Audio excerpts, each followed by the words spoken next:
你係咪試過同屋企人或者朋友開開心心去食餐飯，諗住豪一次，點知埋單嗰陣攞份單一睇，個心即刻砰一聲跳咗出嚟。明明睇餐牌嗰陣計好晒數，頂多咪3000零蚊，點知最後張單寫住4000幾近5000，嗰1000幾百蚊到底喺邊度走出嚟？係咪計錯數？定係你俾人掠咗水都唔知？而家周圍都話北上消費，深圳啲商場菜爆晒香港人，好多人話係因為平，但其實除咗平之外，最緊要係嗰種老實感。喺香港食飯，有時真係食到一肚火，唔係話啲嘢唔好食，而係嗰啲收埋嘅隱藏收費，真係令人防不勝防。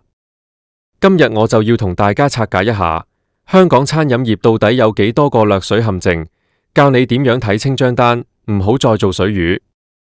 首先，我哋講下最常見，亦都係最令人生厭嘅茶位費同小食費。呢樣嘢喺傳統酒樓或者中菜館係老生常談，但而家連一啲新派餐廳都開始有樣學樣。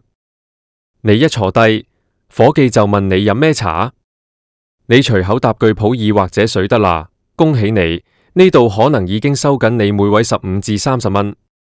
如果你係一家大細6個人去食飯，單係坐低乜都未食，個茶位費已經過百。最攞命嘅係，有啲餐廳會喺你完全唔知情嘅情況下，喺台面放幾碟花生、酸菜或者涼拌雲耳。你以為係餸嘅，或者係前菜？埋單嗰陣你就會發現，每碟收你28至38蚊。如果你唔醒水，叫伙計攞走，呢幾碟你未必想食嘅嘢，又可以令你張單多咗100幾200蚊。講到呢度，大家可能覺得呢啲都係小數目者，但大家要記住，呢啲錢就只係冰山一角。最令香港人覺得無奈嘅，一定係嗰個加一服務費。大家知唔知加一到底係幾時開始出現嘅？其實喺幾十年前，加一真係用嚟獎勵員工嘅小費，但而家呢，10個百分比嘅收費，基本上已經變咗餐廳嘅固定收入。最諷刺嘅係，而家好多餐廳推行數碼點餐 QR Code Ordering， 由坐低睇餐牌、落單，甚至叫水，全部都係你自己部電話搞掂。個伙計唯一做嘅嘢就係將碟菜放喺你台面，甚至有啲係用機械人送過嚟。喺呢種完全無服務可言嘅情況下，佢依然理直氣壯收你加一。如果你餐飯食咗3000蚊，呢個加一就係300蚊，3位數啊！呢筆錢夠你喺深圳食多餐好豐富嘅海底撈或者酸菜魚。仲有一樣嘢好陰濕，就係週末及公眾假期附加費。有啲餐廳唔會喺餐牌寫得好清楚，或者只係喺門口一個極之唔起眼嘅角落，用細到好似蟻咁大嘅字寫住星期六日及公眾假期加收15%或20%。你平時去食開可能係加一，點知嗰日係公眾假期，佢無端端收多你5%至10%。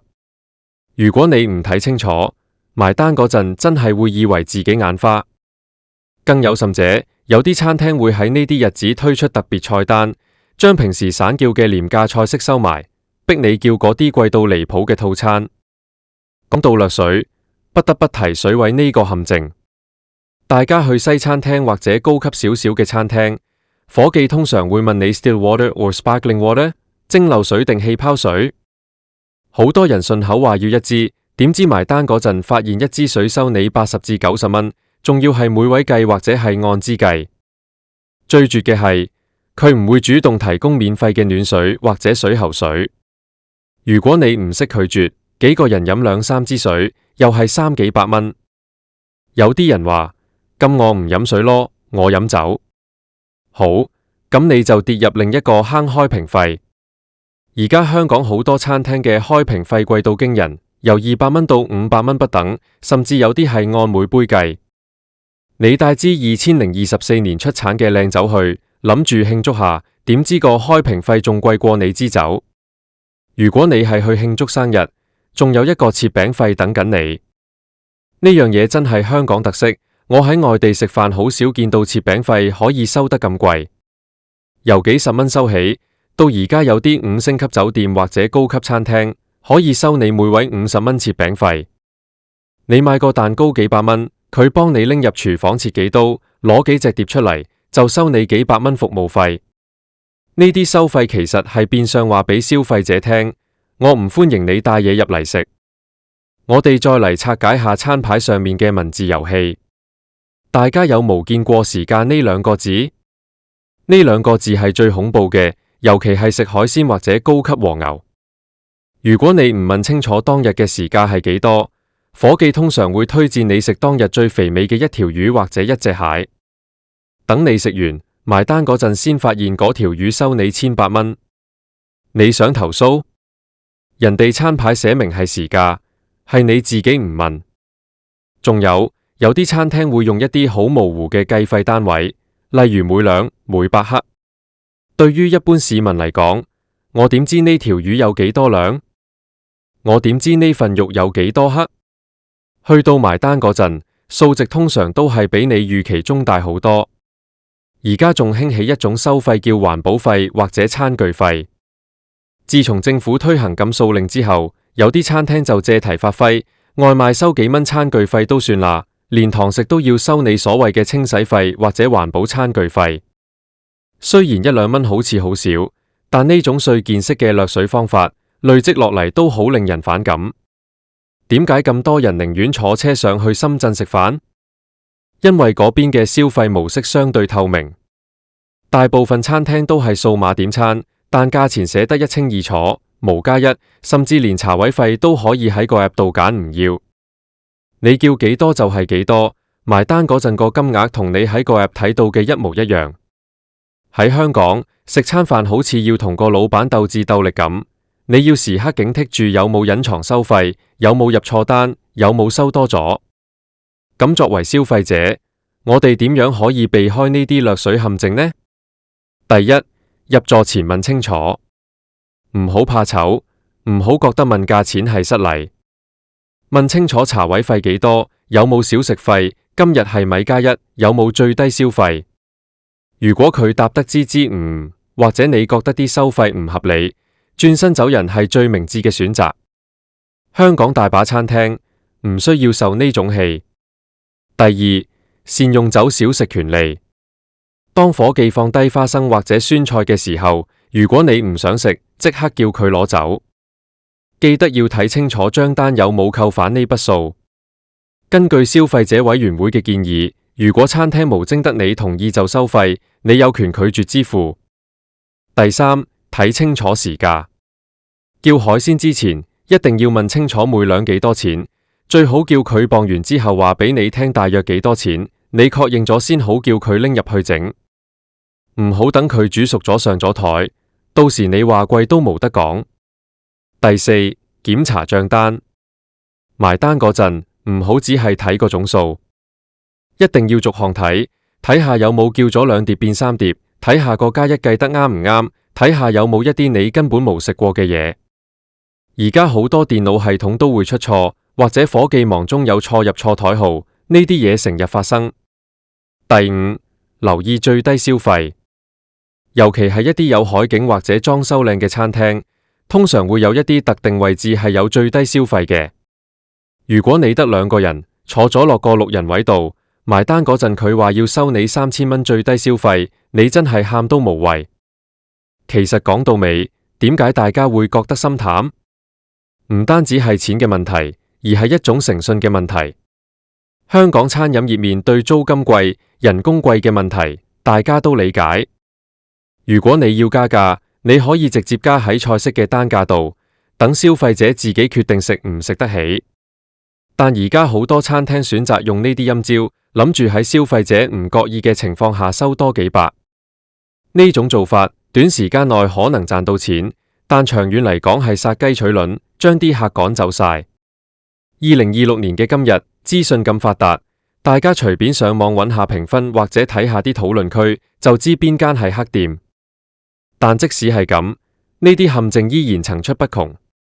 有啲餐廳仲會喺社交媒體揾啲所謂嘅食評人 call 去大吹大擂，影到啲嘢食好靚，價錢好吸引，點知你一去到，完全唔係嗰回事。我記得有一次，我有個朋友喺中環一間高級中菜館食飯，一行4個人。埋單嗰陣，張單原本係4000蚊，但最後結賬係5500蚊。點解？原來佢哋每人飲咗2杯普通嘅溫水，每杯收咗50蚊。台面嗰2碟細到好似唔存在咁嘅琥珀合桃，收咗180蚊一碟。仲有佢哋帶咗個迷你蛋糕去慶祝，切餅費收咗300蚊，加埋加一，無啦啦就多咗1000幾蚊。我朋友當時同經理理論，個經理仲要態度囂張話：我哋中環區係咁嘅收費價啦，餐牌最後嗰頁有寫。呢種老奉掠水嘅心態，真係令到好多香港人對本土餐飲失去信心。相對而言，深圳甚至係廣州嘅餐廳，而家係點樣競爭嘅？人哋係鬥服務、鬥透明度。你一坐低，手機掃碼，所有嘢清清楚楚。如果你覺得唔好食，甚至可以即場投訴要求換。香港嘅餐廳，如果你話啲嘢唔好食，個伙計唔反你白眼已經當係贏咗。當然，我唔係話所有香港餐廳都係咁。香港依然有好多用心做嘢、明碼實價嘅老字號同良心小店。但呢啲掠水井陷阱嘅出現，確實係影響咗成個行業嘅聲譽。如果你係做餐飲嘅老闆，希望你能明白，一個回頭客嘅價值遠遠高過你喺張單度掠嗰幾百蚊。對於我哋普通市民嚟講，而家消費真係要更加精明，唔好盲目追求名氣或者網紅店。去食飯之前做下功課，睇下其他人嘅評價，特別係關於收費方面嘅負評。如果一間餐廳有好多人投訴佢收費唔透明，咁你就要打醒12分精神。講返北上消費呢個話題，其實係一個市場嘅自然反應。當消費者喺本地得不到應有嘅尊重同合理嘅待遇，佢哋自然會尋求其他選擇。如果香港餐飲業仲唔反思，仲係諗住靠呢啲隱藏收費嚟維持利潤，咁未來只會有更多人選擇北上，或者選擇喺屋企煮。大家記住，我哋賺錢好辛苦，每一分一毫都係血汗錢。去餐廳消費係為咗享受，唔係為咗俾人當係肥羊嚟宰。下次埋單嗰陣，記得攞起個放大鏡，睇清每一項收費。如果發現有問題，一定要理直氣壯咁指出嚟。你要知道，如果你唔出聲，你就係喺度縱容緊呢種不良嘅營商手法。而家嘅社會講求嘅係體驗式消費。如果一次用餐經驗帶嚟嘅係憤怒同被騙嘅感覺，咁呢間餐廳基本上已經失去咗呢個客。希望大家聽完我今日嘅分享，下次去食飯嘅時候可以更加小心，避開晒啲掠水陷阱。大家可以諗下，如果一餐飯原本3000蚊，因為你精明避開咗茶位、小食、水分同埋唔合理嘅切餅費，最後真係只係俾咗3300蚊，計埋加一。而如果你唔理，最後俾咗4500蚊，嗰1200蚊嘅差額，你可以用嚟做啲乜？可以去買件衫，可以去睇場戲，甚至可以儲埋佢做下次旅行嘅經費。所以學識睇單，絕對係一項重要嘅生活技能。大家有冇遇過啲更加離譜嘅收費經驗？例如收你冷氣費或者廁紙費？雖然聽落好荒謬，但喺呢個乜都加價嘅年代，真係無嘢係無可能。我聽過最誇張嘅係，有間餐廳因為個客帶咗部手提電腦入去，竟然要收人電力使用費。呢啲咁離譜嘅要求，真係令人大開眼界。總括嚟講，香港餐飲業要重拾輝煌，唔係靠搞咩夜市或者派消費券，而係要回歸基本步，誠信、價格透明、服務到位、貨真價實，呢啲先係留客之道。而作為消費者嘅我哋，就要用腳投票，支持嗰啲老實經營嘅店鋪，淘汰嗰啲掠水黑店。下次當你面對嗰張長長嘅賬單時，記得深呼吸，慢慢睇，逐項對，唔好被嗰種趕住走或者唔想顯得窮酸嘅心理影響到你嘅判斷。你有權知道你每一蚊係花喺邊度。如果你發現有啲收費你係完全唔知情嘅，你有權要求解釋。好多時，如果你肯開口問，個經理見你係個明白人，可能會話幫你免咗佢。最後想同大家講，食飯最緊要係開心，唔好因為呢啲瑣碎嘅收費影響咗心情，但亦都唔好做一個任人宰割嘅消費者。希望大家喺2026年嘅每一餐飯都食得開開心心、明明白白，唔好再俾人逼人北上，要留喺香港消費都要消費得心服口服。如果你身邊有朋友成日埋怨食飯貴，或者成日俾人掠水，記得將呢啲資訊分享俾佢哋，大家一齊做個精明消費者，香港嘅消費環境先會有進步嘅空間。記得下次去食飯，第一句唔係問有冇位，而係問有冇隱藏收費。守護自己嘅荷包，由每一張賬單開始，唔好俾嗰啲隱藏收費破壞咗你同親友聚餐嘅美好時刻。2026年，做個最型、最精明嘅香港消費者。我哋下次再詳細拆解其他生活陷阱。大家記住，眼要利，心要清，埋單先至唔會驚。而家好多人講消費降級，其實所謂嘅降級，不如話係消費覺醒。大家唔再盲目咁追求名牌或者表面嘅浮華，而係更加追求性價比同透明度。如果一間餐廳可以做到明碼實價，就算佢係貴，依然會有客。但如果佢玩陰招，咁佢就係同成個市場大趨勢對抗。我哋香港嘅精神係乜？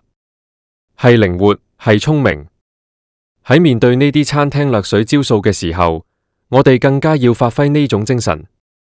唔好硬食，唔好死撐，唔合理嘅嘢就要發聲，呢個係我哋作為消費者最基本嘅權利。